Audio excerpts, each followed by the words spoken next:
حکومت کے افسر یا عہدیدار لوگ جن کے قبضے میں اقتدار عامہ ہوتا ہے اور جنہیں ٹیکس عائد کرنے کا اختیار ہوتا ہے، اب سماج کے اوپر کھڑے ہو جاتے ہیں۔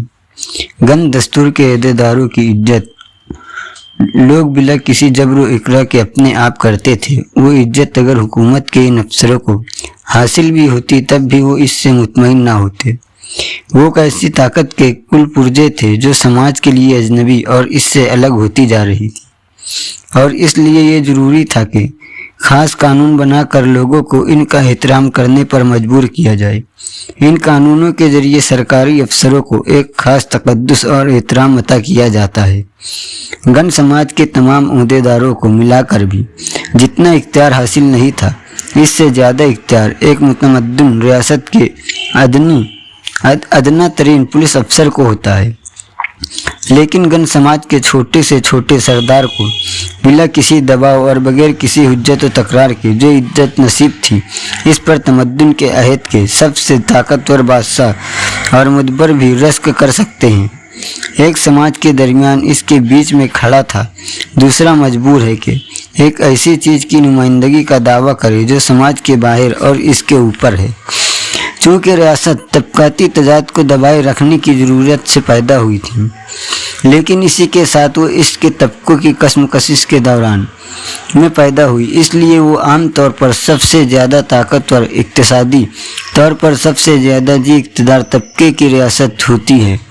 یہ طبقہ ریاست کے ذریعے سے سیاسی طور پر بھی سب سے زیادہ اقتدار طبقہ بن جاتا ہے، اور اس طرح مظلوم طبقے کو دبائے رکھنے اور اس کا استحصال کرنے کے نئے ذرائع حاصل کرتا ہے۔ چنانچہ عہد قدیم کی ریاست سب سے بڑھ کر غلاموں کی مالکوں کی ریاست تھی، جس کا مقصد غلاموں کو دبائے رکھنا تھا۔ اس طرح سامنتی ریاست عمرہ اور صرفہ کا اعلیٰ کار تھی، جس کا مقصد زرعی غلام، کسان اور زر خرید حلقہ بگوسوں کو دبائے رکھنا تھا، اور جدید نمائندہ ریاست سرمایہ کے ہاتھوں اجرتی محنت کے استحصال کا حربہ ہے۔ لیکن مستثنی طور پر ایسے بھی دور آتے ہیں جب کہ لڑنے والے طبقے میں قریب ایسا توازن قائم ہو جاتا ہے کہ ریاست بظاہر ایک پنچ کی حیثیت سے کچھ دیر کے لیے اور کسی حد تک دونوں سے آزاد ہو جاتی ہے۔ 17ویں اور 18ویں صدی کے خود سر بحثتوں کا یہی حال تھا۔ وہ صرفہ اور بورژوازی میں توازن قائم کیے ہوئے تھے۔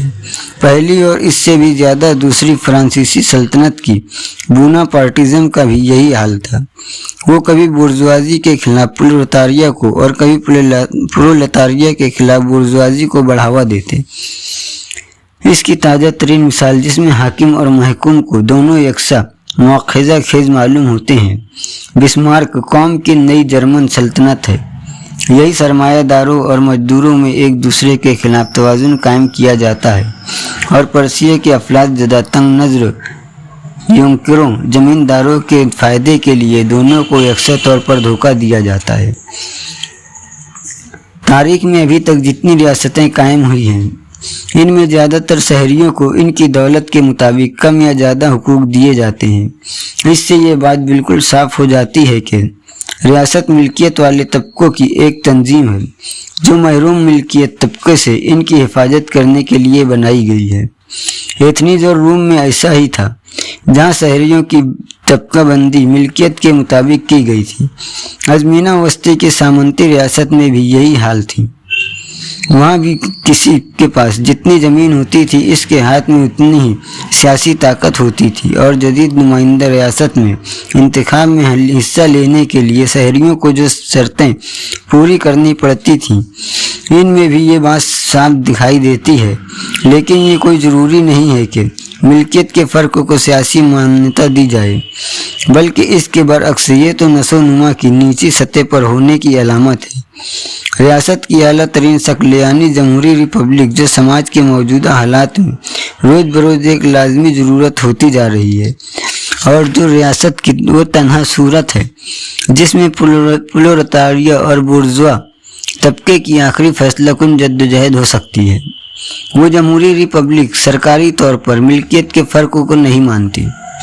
اس میں دولت بالواسطہ طور سے، مگر وہ بھی زیادہ کارگر ڈھنگ سے اپنا اثر ڈالتی ہے۔